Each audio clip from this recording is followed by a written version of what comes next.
ঈশ্বর একমাত্র বিচার করেন। তিনি কাউকে নত করেন বা কাউকে উন্নীত করেন। সদাপ্রভুর হাতে এক পানপাত্র আছে, যা মশলা মিশ্রিত ফেনিয়ে ওঠা সুরাতে পূর্ণ। তিনি তা ঢেলে দেন, আর পৃথিবীর সমস্ত দুষ্টলোক পাত্রের তলানি পর্যন্ত পান করে। কিন্তু আমি একথা চিরকাল ঘোষণা করে যাব, যাকবের ঈশ্বরের উদ্দেশ্যে স্তুতি গান করব। কারণ ঈশ্বর বলেন, আমি সকল দুষ্টদের শক্তিচূর্ণ করব, কিন্তু আমি ধার্মিকদের শক্তি বৃদ্ধি করব। আমি সদাপ্রভু, আর কেহ নয়। আমি ব্যতীত অন্য ঈশ্বর নাই। তুমি আমাকে না জানিলেও আমি তোমার কটিবদ্ধ করিব। আমি দীপ্তির রচনাকারী ও অন্ধকারের সৃষ্টিকর্তা। আমি শান্তির রচনাকারী ও অনিষ্টের সৃষ্টিকর্তা। আমি সদাপ্রভু, এই সকলের সাধনকর্তা। আমরা সবসময় আমাদের শরীরে যিশুর মৃত্যুকে বহন করে চলেছি, যেন আমাদের শরীরে যিশুর জীবনও প্রকাশ পায়। কারণ আমরা যারা জীবিত আছি, তাদের সব সময়ই যিশুর কারণে মৃত্যুর কাছে সমর্পণ করা হচ্ছে, যেন আমাদের এই মর্ত শরীরে তার জীবনও প্রকাশিত হতে পারে। তাহলে এখন মৃত্যু আমাদের শরীরের সক্রিয় ঠিকই, কিন্তু তোমাদের মধ্যে জীবন সক্রিয় আছে। প্রভু বলেন, যে পথে তুমি বাঁচবে, আমি তোমাকে সেই পথেরই শিক্ষা দেব। আমি তোমায় সেই পথে পরিচালিত করব। আমি তোমায় রক্ষা করব এবং আমি পথ প্রদর্শক হব।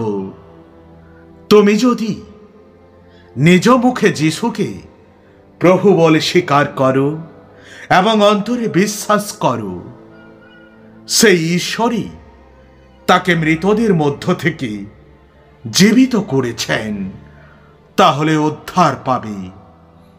হে প্রভু, আমার ঈশ্বর, আমি আমার সমস্ত হৃদয় দিয়ে তোমার প্রশংসা করব। চিরদিন আমি তোমার নামের মহিমা করব। পুত্রকে যে বিশ্বাস করে সে অনন্ত জীবন লাভ করে, কিন্তু পুত্রকে যে অমান্য করে সে জীবন দেখতে পাবে না, কারণ ঈশ্বরের ক্রোধ তার উপরে নেমে আসে। তুমি যখন জলের মধ্য দিয়া গমন করিবে, আমি তোমার সঙ্গে সঙ্গে থাকিব।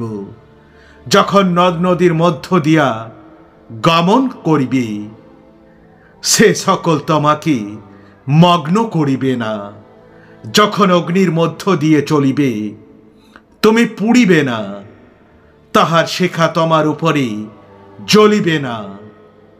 তুমি আমার দৃষ্টিতে বহুমূল্য ও সম্ভ্রান্ত। আমি তোমাকে প্রেম করিয়াছি, তোর জন্য আমি তোমার পরিবর্তে মনুষ্যগণকে ও তোমার প্রাণের পরিবর্তে জাতিগণকে দেব। ভয় করিও না, কেননা আমি তোমার সঙ্গে সঙ্গে আছি। আমি পূর্ব দিক হইতে তোমার বংশকে আনিব ও পশ্চিম দিক হইতে তোমাকে সংগ্রহ করিব।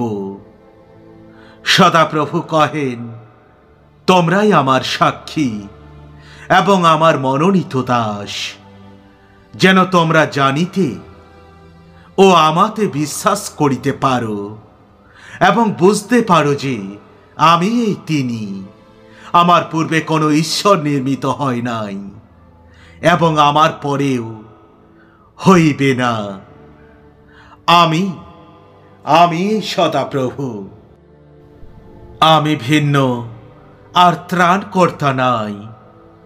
তোমরা পৃথিবীতে নিজেদের জন্য অর্থ সঞ্চয় করো না, এখানে তো পকায় ও মায় ক্ষয় করে, এবং এখানে চোরে শীত কেটে চুরি করে, কিন্তু স্বর্গে নিজেদের জন্য অর্থ সঞ্চয় করো, সেখানে পকায় ময় ক্ষয় করে না, সেখানে চোরেও শীত কেটে চুরি করে না। কারণ যেখানে তোমার অর্থ সেখানে তোমার মনও থাকবে।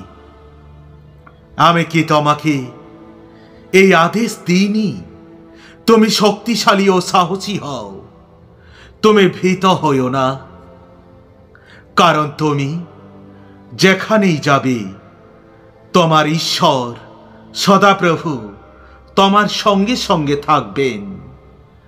তুমি যখন জলের মধ্য দিয়ে যাবে তখন আমি তোমার সঙ্গে সঙ্গে থাকব। যখন তুমি নদী মধ্য দিয়ে যাবে তখন তারা তোমাকে ডুবিয়ে দেবে না। তুমি যখন আগুনের মধ্য দিয়ে যাবে তখন তারা তোমাকে ডুবিয়ে দেবে না।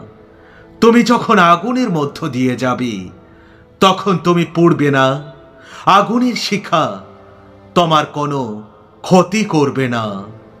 আমাদের পিতা ঈশ্বর হইতে অনুগ্রহ ও শান্তি তোমাদের প্রতি বর্তুক। আর তদ্বারা প্রভুর যোগ্য রূপে সর্বতোভাবে প্রীতিজনক আচরণ করো। সমস্ত সৎকর্ম ফলবান ঈশ্বরের তত্ত্বজ্ঞানে বর্ধিষ্ণু হও। আনন্দের সহিত সম্পূর্ণ ধৈর্য সহিষ্ণুতা প্রকাশার্থে তাহার প্রতাপের পরাক্রম অনুসারে সমস্ত শক্তিতে শক্তিমান হও। আর পিতার ধন্যবাদ করো, যিনি তোমাদেরকে দীপ্তিতে পবিত্রগণের অধিকারীর অংশী হবার উপযুক্ত করিয়াছেন। তিনিই আমাদিগকে অন্ধকারের কর্তৃত্ব হইতে উদ্ধার করিয়া আপন প্রেমভূমি পুত্রের রাজ্যে আনয়ন করিয়াছেন। ইহাতেই আমরা মুক্তি পাপের মোচন প্রাপ্ত হইয়াছি। ইনিয়েই অদৃশ্য ঈশ্বরের প্রতিমূর্তি। God bless you. ধন্যবাদ।